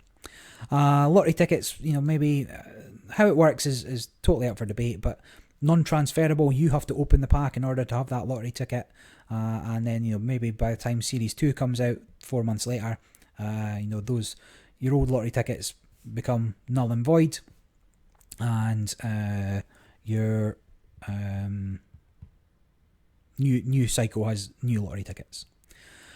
Then I've put leaderboards there. So Street Fighter's finally doing something with its leaderboard, but you've not really balanced it right. There's no increased value for higher rarity cards. Having a Power 5 Collector's Edition is no different than having a Power 5 base. You just need to work on a system that rewards volume and rarity. It's tricky, but can be done. Certainly, reevaluate what you've done and improve upon it. And then I'd immediately have a day one leaderboard, right? So give people incentive to open the packs, to trade cards quickly or hoard cards quickly. Do a really good sort of day one kind of prize for the leaderboard. Then do a check again at week 1, and then month 1, month 2, month 3, month 4. Just keep people buying cards. These guys are going to be your whales, right, at the top of the leaderboard, so the prizes have to be good, and you want people to... They're going to be holding a lot of product, so you have to make it worthwhile for them to keep going at it. Then with the sort of increased activity in the secondary marketplace, we're going to give back a little what we're making. We're going to take a percentage of the profits. I would say 5% seems reasonable, and that's 5% off the 6% that you're taking. Maybe buy up the cheapest cars on the marketplace to burn. So this could be done either by absolute lowest cost or lowest cost per unique card. Again, there's different ways of doing it, but this increases the rarity of cards that are perhaps too oversupplied, or at least increases the scarcity, I should say, of the remaining cards, while driving up the floor price for the product as a whole. But maybe you don't want to burn them, maybe don't buy them and burn them. Wax has a built-in mechanism that could be used. You can back cards with wax to encourage the owner to burn it. This might be preferable in case like a unique card happens to be the cheapest, but shouldn't be removed from the ecosystem without further consideration. Then we're going to steal some ideas from the Topps digital apps and to a lesser extent Top Shots by introducing challenges. Every month should have 2 or 3 challenges for people to complete. And they should accommodate each of the levels, collectors to whales type thing, investors. Maybe challenge 1 is own the most of card X across all variants. So you've got a common and you've got variant 1, 2, 3, 4. If you're the person at the end of the month that owns the most of this card, then you get something. Then challenge 2 could be own a complete set of something, right? Maybe a complete set of commons, right? Or uncommons, or maybe complete a team across all the different rarities, something like that. But something that's achievable, but won't be achievable for everybody. And then similarly, a third challenge could be own X copies of a card, maybe 10, 25. If we're saying there's only 1,000, if we're saying there's only like a bit over 1,000 copies of a single common, owning 10 of them is like 1% of the supply. So that's probably enough. But if you want to push that up to 25 or something like that, and then there's going to be fewer and fewer because they won't all have been opened, and you're going to be buying up some of the cheaper ones. It's consistently adding value, right? And whilst the value of each card will fluctuate quite a bit between challenges, people are going to keep buying up cards hoping to meet future challenge requirements. Because although you've announced that these challenges are happening, you've not said what the card is until the start of the month, right? So you announce what those cards are at the start of the month. You give people until the 28th of the month to complete it, and the aim is just really to add value to the cards at all levels, right? So actual value rather than utility value. And then with all this, so you've got this constant hype, you've got constant things happening, constant things for people to be doing. Then you generate the hype for the second cycle at the end of the 4 months, and then that kind of you come out with set 2 and you do it all over again.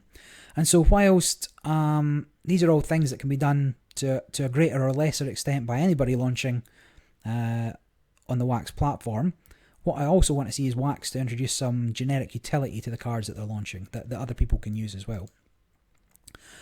So I've said throughout a lot of this that the marketing can be done by anybody, partnered or otherwise. What Wax need to do is give people the tools. There's a lot of things that could be done. I've not thought of them all, but here's a couple of things that I would like to see addressed.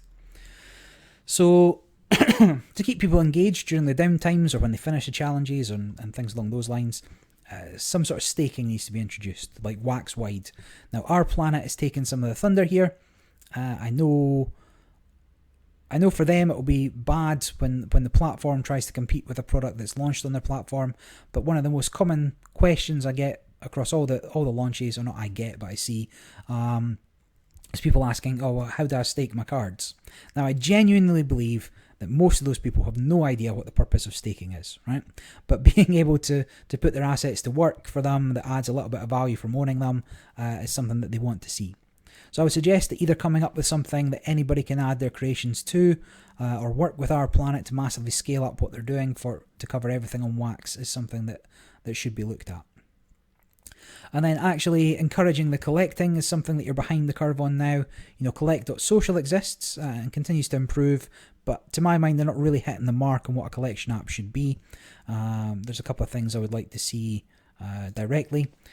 First, the websites that you launch for each product need to track what I have and haven't collected. I need to be able to see my collection on the website and filter by what I'm missing or what I have. I should be able to set up alerts to tell me when something I want's dropped in price, things along those lines. And then there should be a way for me to showcase my collection on the site. Now, whilst it could be on a per product basis, I think it would be better in a central location rather than a site product specific, but site specific would be a start. I want to be able to make my own showcases, unlike social.collect where I presume the owners, the IP owners have set up what the collections are. I want to have a profile page I can send people to. I want to make cross collection showcases and just have some way of displaying my all my cool shit to other people. At the moment, sending them to your Atomic Hub inventory page is not, for them to then filter, is not what a good way of showing off. And then finally, each launch needs a game or something to go with it. Something they can do with the cards once you've got them. So Street Fighter should definitely have a fighting game. Your cards fight each other. Godzilla should have a reverse tower defense game where you use your monsters to stomp Tokyo. Or fight other monsters, or both. These games should also come with leaderboards or challenges to earn, NFTs or Wax, even whatever you want to do there. And I appreciate that all these things aren't free, right? And there's nothing stopping other people making these things, but other people aren't making $1 million a launch and a percentage of every card sold thereafter, right? So I feel like this comes down on your head to provide these things, to be putting together, to showing people what's possible, to providing the infrastructure and the tools that people need to make Wax a true success. So that's kind of it, right? Please sort out your marketing to bring more people to the platform while still rewarding long-term Wax users. Please vet your partner products and plan them fully. Don't let people launch just any old nonsense. Please add value by doing some of the post-launch suggestions or ones that you come up with. Make sure everything's announced ahead of time. Improve your communications, and please create dApps around your launches to keep people engaged in between. And that's kind of it. So hopefully that's not out of the realms of possibility and something that is being worked on.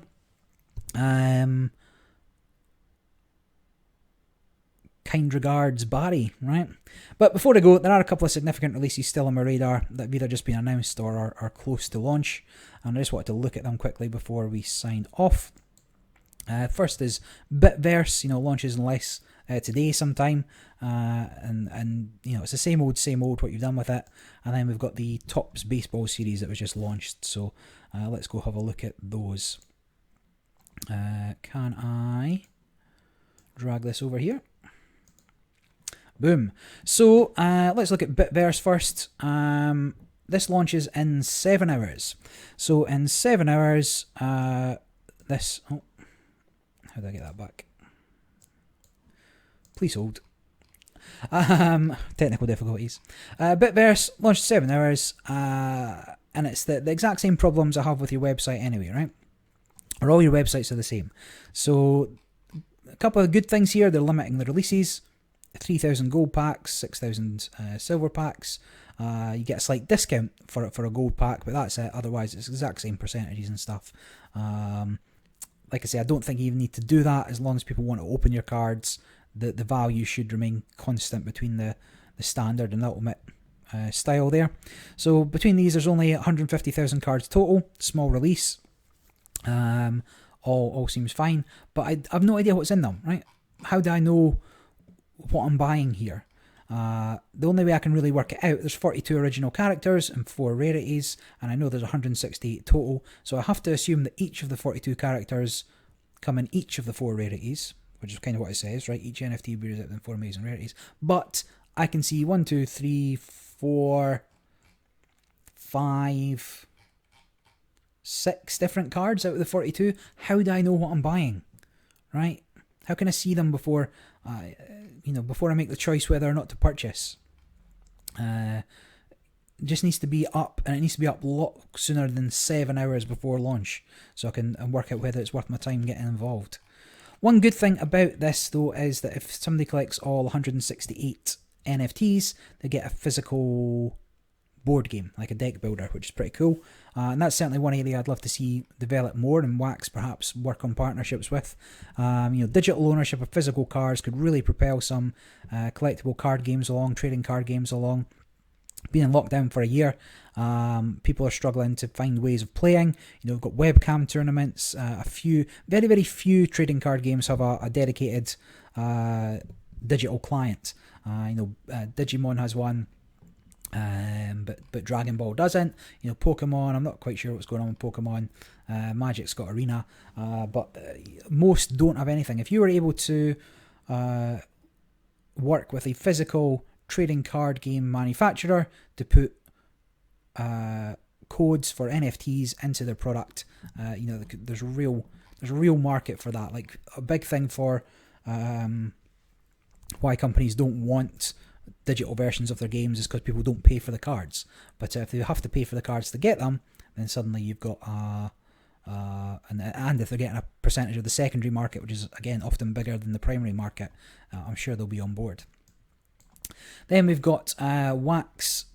It's not Wax. Topps Major League Baseball. So coming in a week from now. This was announced. It was poorly hidden. People, again, everything's on the blockchain, right? As soon as they've registered the MLB address, people knew about it, but now it's announced proper. So there's some good and some bad here. So the good parts are limited packs and pre-minting, right? So they've got pre-minted cards, limited packs, super. You've got some good value here, $5 for 6 cards, so that's pretty good. But the problem here is you're using the premium packs again to have exclusive cards and improved odds, but the premium's pretty wild. So this costs 20 times the standard pack, and so you'd expect 120 cards, but you're getting 45. And your odds of getting anything good from them is really low. Like even though they're increased odds, that your super rare odds are 2.5 times, a bit more, almost closer to 3 times the odds from the common packs, they're still not good. And your legendary exclusive, which are one-offs, are not good. Like if you're paying this premium for 1/3 of the cards, it needs something else, right? You just can't be selling these. To get a legendary at this, it's 1 in 55.5 packs at 45 cards. 155, 55.5 packs to get a legendary. So 5,500 for a legendary. So you're only getting these epic exclusives, right? You're getting 1 to 2 of these perhaps in a pack, but you could get nothing, right? You could get nothing. There's no guarantees in this. By paying this premium, you're going to get anything better. So there's that, right? And then you've got the actual volume. So whilst this is not out of line in terms of where I put my packs, 50,000, 10,000, it isn't too different, but this only has 45 different NFTs in it. Mine said 187. So with the amount of unique cards in here, these numbers should be way lower, right? So I'm going to assume that all 45 come in a common variant. So it'll be 50,000 times 6 cards times 78.1% plus 24,090 times 45 times the 59.4% for the commons. So there's about 880,000 commons. At 45 each, there's about 19,500 commons of each card. Now, I understand that MLB is probably going to bring people on, but assuming you've got about 6,000 people who bought Street Fighter and you've got about 1,500 people that bought Godzilla, let's assume that you get the top end of that. You get 6,000 people, buyers of baseball, assuming that's gone up, then there's still about three commons for every collector, and that's assuming everybody wants those, and not everybody's gonna, right? Even though there's 6,000 buyers for Street Fighter, not, this is just people that bought a pack and moved on. You're looking at probably closer to 6 commons for every collector of each of the 45. So there's just like an abundance of commons again. So when I said that $5 for 6 is good value, in reality it isn't. You're going to get them for $1 in the secondary market if you wait. Because chances are that 5 of those 6 are going to be a common, and 1's going to be an uncommon. And then you just get lucky if you get one of the other ones. Again, there's nothing in here that tells me what's in the packs. I can see a couple of the pictures. If I scroll down, I can see a handful of the people that are in it. Now, I don't know anything about baseball, right? I think baseball cards are cool. I think, the original kind of collectibles in the sphere, that's all pretty sweet. But I need to see what's in it. I need to know what's in it, even if I don't know. I have no idea who this guy is. I have no idea who this guy is. I have no idea who this guy is. Right? It's a very American pastime. But even if I was into baseball, maybe I don't know. Maybe I know my team, a couple of teams that I play, or that are about my level, that compete with regularly, a couple of the top guys. I need to see what's in here. So I've no doubt that they're not even going to release this until the pack sales are live. At which point, then you can see what's in the collection. And then similarly, the cool cards are just underwhelming, right? In fact, they're shit. Let's face it, they're shit. They're trying to do top shots with low numbers here. You've got 70, 76 exclusives. But the difference between this is a background or this is a background and this is a background are just negligible, right? I mean, I appreciate that baseball cards are just pictures, right? They're just pictures of players with a bit of a frame. But there has to be something cooler that you can do when you're limiting something to 76. NBA's, Top Shots again, I'm going to keep comparing it to, and this is much more closely related to sort of sporting ones. Here you've got, this needs to be animated, right? I don't know what you need to see the play, you need to see the catch, here you need to see the slide home, here you need to see the home run, right? These need to be, you're in the digital space now. You don't just have to have a physical card. Like, it doesn't have to be a physical card with a cheap VFX background on it, right? If this is one of 76 and this is going to be worth money, you just have to do something cooler. And what you've done by making these packs so expensive for a chance, for a super low chance, is you've made it a lottery with the costs front loaded. The difference between Top Shots is the lottery is whether or not you get a pack. The pack's then expensive, but you're guaranteed to get something good. So you know what you're paying for up front, and you know what you're getting. Like this thing's just making other people fund. If you're lucky to get one, you've made other people fund your purchase. And it's just not where like NFTs should be. It's not what they should be doing. You need to have a look at what's actually going to drive value, because this is just going to drive people. It's going to drive as many people away as it's going to bring on board. Once people start cottoning on to the fact that this $100 purchase is not worth it. 80% of people are going to get a pack that's worth $50 by the time they've opened it, and the other 20 people are going to get something that's worth money. Just not worth it. This was good though. You could reserve a free pack, for opening day. They did limit it to 10,000. I don't think it needed to be limited to 10,000. Like, if you could just give people a sticker or a single card or something for signing up at the promo level, it doesn't matter how many there are. What you really want to do is be collecting those email addresses, because you want to be marketing to as wide a bunch of people as possible. Limiting to 10,000 seems silly to me. Yeah,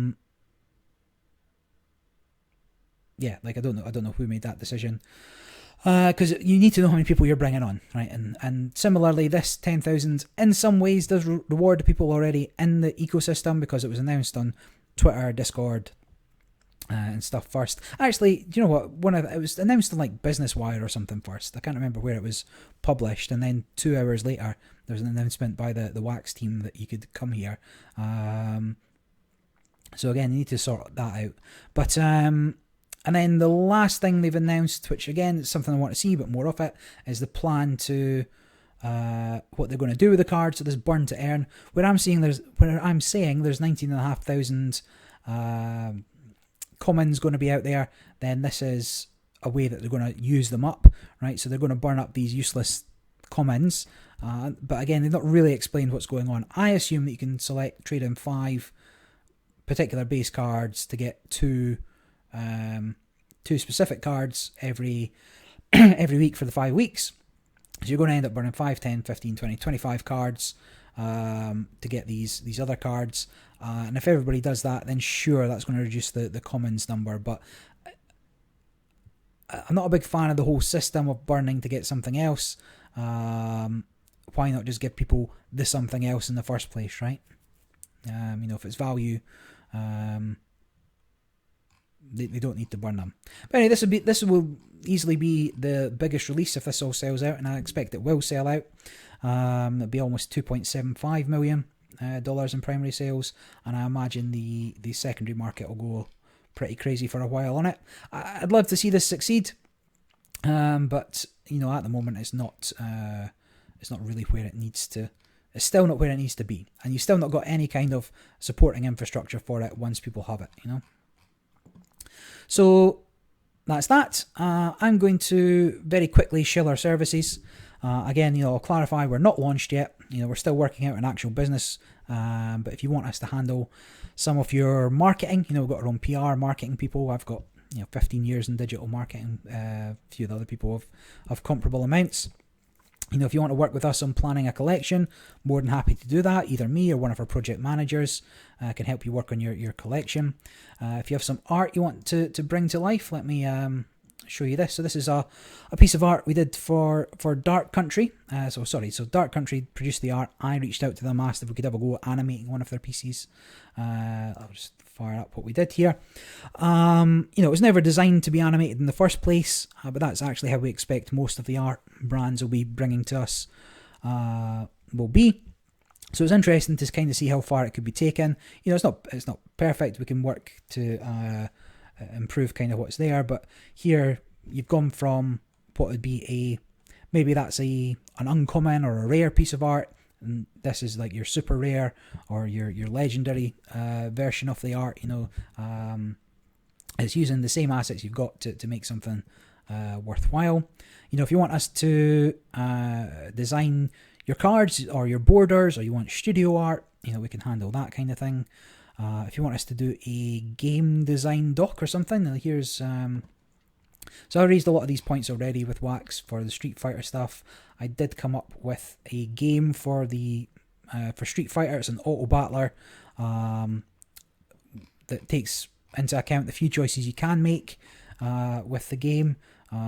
Goes into some detail, like part of the designer's notes. It's challenging to come up with a game that's only got a few variables and few cards to choose from, but I came up with a document. I came up with, I did do a little bit of testing. I made a few cards. This is me in sort of PDF, right? This isn't the example of the kind of art that we would produce, but got onto Tabletop Simulator quickly to test, to look at what a game might be. I'm not developing it because I don't know what Series 2 might look like. There's no announcements. I don't know what it's going to be in the future. I don't know what they're going to change. And so I'm not going to invest time in making a game that's then going to be obsolete by the time they announce Series 2, which again's allegedly coming. But we'll see. But if you want to collaborate, reach out to me, Barry at nftadapt.com. Or you can go to the site, nftadapt.com. I'll get some real marketing for the company set up once we're kind of decided on what we're doing as a company.